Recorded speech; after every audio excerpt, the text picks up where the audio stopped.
નમસ્કાર. દિવસભરના તાજા સમાચારોમાં તમારું સ્વાગત છે. તમારી સાથે હું છું પિનલગીરી ગોસ્વામી. સમાચારો વિસ્તારથી જાણીએ એ પહેલા મહત્વના સમાચારો ઉપર એક નજર. નમસ્કાર મિત્રો. આજની વિડીયોમાં વાત થશે અમદાવાદમાં પાણીની સમસ્યાનો અંત. ગઠિયાએ બેંક કર્મચારીના જ 81,000 રૂપિયા ચાવ કરી લીધા. 30 લાખમાં જાન માટે આખી ટ્રેન બુક કરાવી. પાસપોર્ટ માટે કેન્દ્ર સરકારનો મોટો નિર્ણય. ડાકોરનો ઇતિહાસ બદલાતા વિરોધ થયો. રાજસ્થાનના રણમાં પડ્યો બરફ. સુરત મહાનગરપાલિકાની મોટી કાર્યવાહી. બોર્ડની પરીક્ષામાં મોટો છબરડો. પાટીદાર આંદોલન વખતના કેસો પરત લેવાશે. લકી ડ્રો થાય તે પહેલાં પોલીસ પહોંચી ગઈ. લોકડાયરામાં ડોલર અને રૂપિયાનો વરસાદ થયો. ઉનાળાને લઈને અંબાલાલ પટેલની મોટી આગાહી. 1 લાખના 5 લાખ મળશે, મોટું કૌભાંડ. તમારી સાથે પણ આવું થઈ શકે છે. બાબા વેંગાએ કરી છે મોટી આગાહી. હવે મિત્રો સમાચારો વિસ્તારથી. બાબા વેંગાની દાયકાઓ પહેલાં ઘણી ઘટનાઓ વિશે ભવિષ્યવાણી કરી હતી. તેમાંની ઘણી સાચી સાબિત થઈ છે. તેમણે 2025માં આવનારી કુદરતી આફત વિશે પણ મોટી વાતો કહી દીધી હતી. બાબા વેંગાએ કહ્યું હતું કે 2025માં વિશ્વના વિવિધ ભાગોમાં ભૂકંપ આવશે. તેનાથી મોટા પાયે વિનાશ થશે. તમને જણાવી દઈએ કે છેલ્લા કેટલાક દિવસોથી વિશ્વના ઘણા ભાગોમાં સતત ભૂકંપ પણ આવી રહ્યા છે. મિત્રો, અન્ય મહત્વના સમાચારની વાત કરીએ તો તમારી સાથે પણ આવું થઈ શકે છે. સંગમમાં ડૂબકી લગાવવા ગુજરાતના હજારો ભક્તો ગયા હતા, ત્યારે રાજકોટના શ્રદ્ધાળુઓને કડવો અનુભવ થયો. ખાનગી ટ્રાવેલ્સ ઓફ ઇન્ડિયા ટૂર દ્વારા પ્રયાગરાજ માટેની બસ હતી અને મુસાફરો પાસેથી 12,500 રૂપિયા ઉઘરાવ્યા. પ્રયાગરાજ જતા રસ્તામાં મેનેજરે કહ્યું, ડીઝલના પૈસા નથી તો આપશો તો લઈ જઈશું, એમ કહીને 350 રૂપિયા અને પછી 2,000 રૂપિયા ઉઘરાવ્યા હતા. પરત આવેલા મુસાફરે છેતરપિંડીનો અહેસાસ થતાં કાર્યવાહીની માગ કરી છે. મિત્રો, અન્ય મહત્વના સમાચારની વાત કરીએ તો 1 લાખના 5 લાખ મળશે, મોટો કૌભાંડ.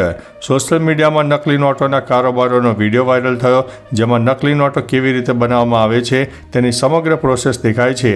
વિડીયોમાં શરૂઆતમાં કહેવામાં આવ્યું છે કે 1 લાખની સામે 5 લાખની નકલી નોટો મળશે. નકલી નોટોના કારોબાર સામે અનેક સવાલો ઊભા થયા છે. જો ખરેખર આ કારોબાર ચાલતો હશે તો દેશના અર્થતંત્રને ખોખલું થતાં વાર નહીં લાગે. શું કહેશો? આ મામલે કાર્યવાહી થવી જોઈએ કે નહીં? મિત્રો, અન્ય મહત્વના સમાચારની વાત કરીએ તો ઉનાળાને લઈને અંબાલાલ પટેલની મોટી આગાહી સામે આવી છે. રાજ્યમાં ઉનાળાની શુભ શરૂઆત થઈ ચૂકી છે. અનેક સ્થળે ગરમીનો પારો ઊંચકાયો છે. ત્યારે હવે હવામાન નિષ્ણાત અંબાલાલ પટેલે માર્ચ મહિનામાં પડનારી ગરમીને લઈને આગાહી કરી છે.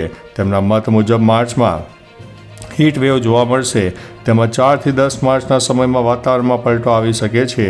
અનેક વિસ્તારમાં વરસાદી માહોલ જોવા મળશે. 10મી માર્ચ બાદ રાજ્યમાં ભારેમાં ભારે ગરમીનો અહેસાસ પણ થનારો છે. મિત્રો, અન્ય મહત્વના સમાચારની વાત કરીએ તો લોક ડાયરામાં ડોલર અને રૂપિયાનો વરસાદ થયો. અમરેલીમાં લોક ડાયરાનું આયોજન કરાયું, જેમાં રૂપિયાની સાથે ડોલરનો વરસાદ કરવામાં આવ્યો. તથાસ્તુ વિદ્યાપીઠ ખાતે લોક ડાયરાનું આયોજન થયું. આ વિદ્યાપીઠનું નિર્માણ જાણીતા જિગ્નેશ દાદા દ્વારા કરવામાં આવી રહ્યું છે. આ પ્રસંગે લોક ડાયરાનું આયોજન થયું હતું, જેમાં કચ્છની કોયલ એવી ગીતાબેન રબારી ઉપરાંત કીર્તિદાન ગઢવી અને માયાભાઈ આહિરે લોકોને મનોરંજન પીરસ્યું હતું. ડાયરામાં આગેવાનોએ હાજરી આપી હતી. મિત્રો, અન્ય મહત્વના સમાચારની વાત કરીએ તો લકી ડ્રો થાય તે પહેલાં પોલીસ પહોંચી. હારીજમાં ગેરકાયદેસર ગૌશાળાના નામે ચાલતા લકી ડ્રોનો પર્દાફાશ. ગૌશાળાના નામે ટિકિટોનું વિતરણ કરાયું. ડ્રો થાય તે પહેલાં જ પોલીસે રેડ પાડી અને આયોજકોને પકડી પાડ્યા. રૂપિયા 399માં ટિકિટનું વિતરણ કરવામાં આવ્યું અને 5,000 ઇનામો રાખવામાં આવ્યા. મુખ્ય આયોજક અશોક માળીનું નામ સામે આવ્યું છે. આયોજક ખરેખર તે જ છે જેને નહીં તેની પાસે હાથ ધરવામાં આવી છે.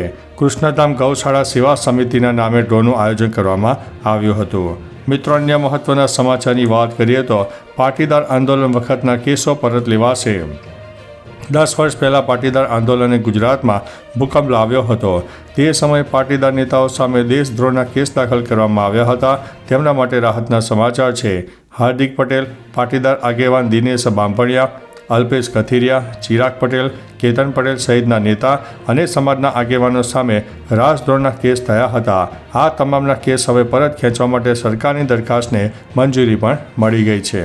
મિત્રો, અન્ય મહત્વના સમાચારની વાત કરીએ તો બોર્ડની પરીક્ષામાં મોટો છબરડો. રાજ્યમાં બોર્ડની પરીક્ષાઓ ચાલી રહી છે તેવામાં એક ચોંકાવનારા સમાચાર સામે આવ્યા છે. હાલોલમાં VM સ્કૂલના પરીક્ષા કેન્દ્ર પર વિદ્યાર્થીઓને ધોરણ 10ના ગણિત પેપરને બદલે બેઝિક મેથ્સનું પેપર આવ્યું હતું. ખંડ નિરીક્ષકે પણ વિદ્યાર્થીઓને યોગ્ય ઉત્તર ન આપ્યો હોવાના આક્ષેપ છે.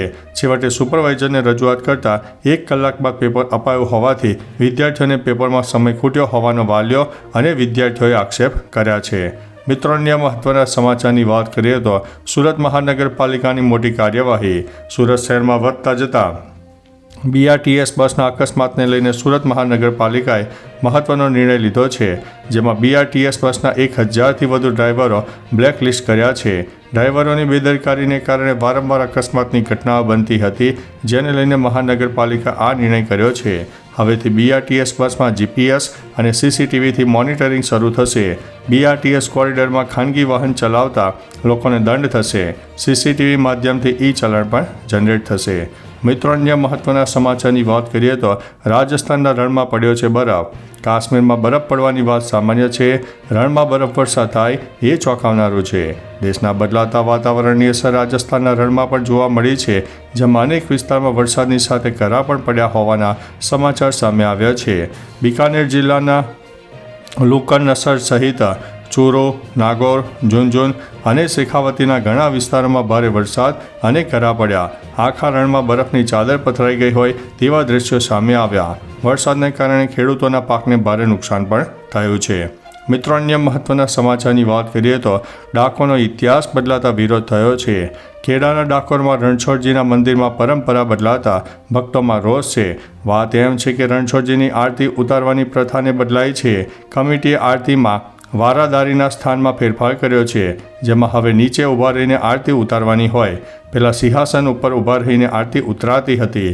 ડાકોરના ઇતિહાસમાં પહેલી વખત ગર્ભગૃહમાં પોલીસ જોવા મળી. વારાદારી સેવકે આરતી ઉતારવાની સાથે જ વિરોધ કર્યો હતો. મિત્રો, અન્ય મહત્વના સમાચારની વાત કરીએ તો પાસપોર્ટ માટે કેન્દ્ર સરકારનો મોટો નિર્ણય. કેન્દ્ર સરકારે નવો નિયમ જાહેર કર્યો છે. હવે 1 ઓક્ટોબર 2023 પછી જન્મેલા અરજદારો માટે જન્મ પ્રમાણપત્ર જ જન્મ તારીખનો એકમાત્ર પુરાવો રહેશે. તે સરકાર અથવા તો સત્તાવાર અધિકારીઓ દ્વારા જારી કરેલું હોવું જોઈએ. 1980ના પાસપોર્ટ નિયમોમાં આ સુધારા કરવામાં આવ્યા છે અને સત્તાવાર ગેજેટ જાહેર થયા બાદ લાગુ થશે. જૂના અરજદારો માટે અન્ય દસ્તાવેજો માન્ય રહેશે. મિત્રો, અન્ય મહત્વના સમાચારની વાત કરીએ તો 30 લાખમાં જાન માટે આખી ટ્રેન બુક કરાવી. કાનપુર એટલે કે યુપીના પ્રદીપસિંહે તેમના પુત્રના લગ્ન માટે 30 લાખ રૂપિયામાં એક ખાનગી ટ્રેન બુક કરાવી હતી. ટ્રેનમાં 11 AC કોચ હતા, જેમાં 400 મહેમાનોને લઈને બિહાર પહોંચી હતી. કન્યા અને વરરાજા બંને ડૉક્ટર છે. સ્ટેશન પર જાનૈયાનું ભવ્ય સ્વાગત કરવામાં આવ્યું. આ દરમિયાન રેલવે અધિકારીઓ અને સુરક્ષા કર્મચારીઓ પણ હાજર હતા. તમે IRCTC દ્વારા લગ્ન માટે ટ્રેન અને કોચ પણ બુક કરાવી શકો છો. મિત્રો, અન્ય મહત્વના સમાચારની વાત કરીએ તો ગઠિયાએ બેંક કર્મચારીના જ 81,000 રૂપિયા ચાઉ કરી લીધા છે. ગીતા મંદિર ખાતે ચાલીમાં રહેતી અને ખાનગી બેંકમાં સર્વિસ મેનેજર તરીકે કામ કરતી યુવતી સાયબર ઠગાઈનો ભોગ બની છે. ગઠિયાએ ક્રેડિટ કાર્ડનું KYC કરવાનું કહીને યુવતીના મોબાઈલ સ્ક્રીનિંગ મેળવી લઈને યુવતીના ક્રેડિટ કાર્ડથી રૂપિયા 81,000ની ઠગાઈ આચરી છે.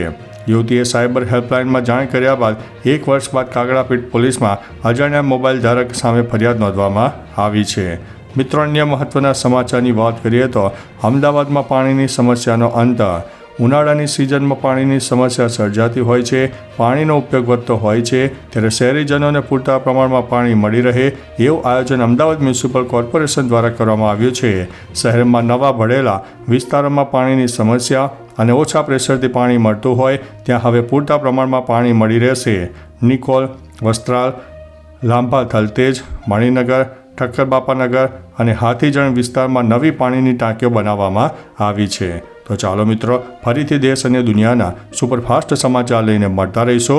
ત્યાં સુધી અમને રજા આપશો. નમસ્તે.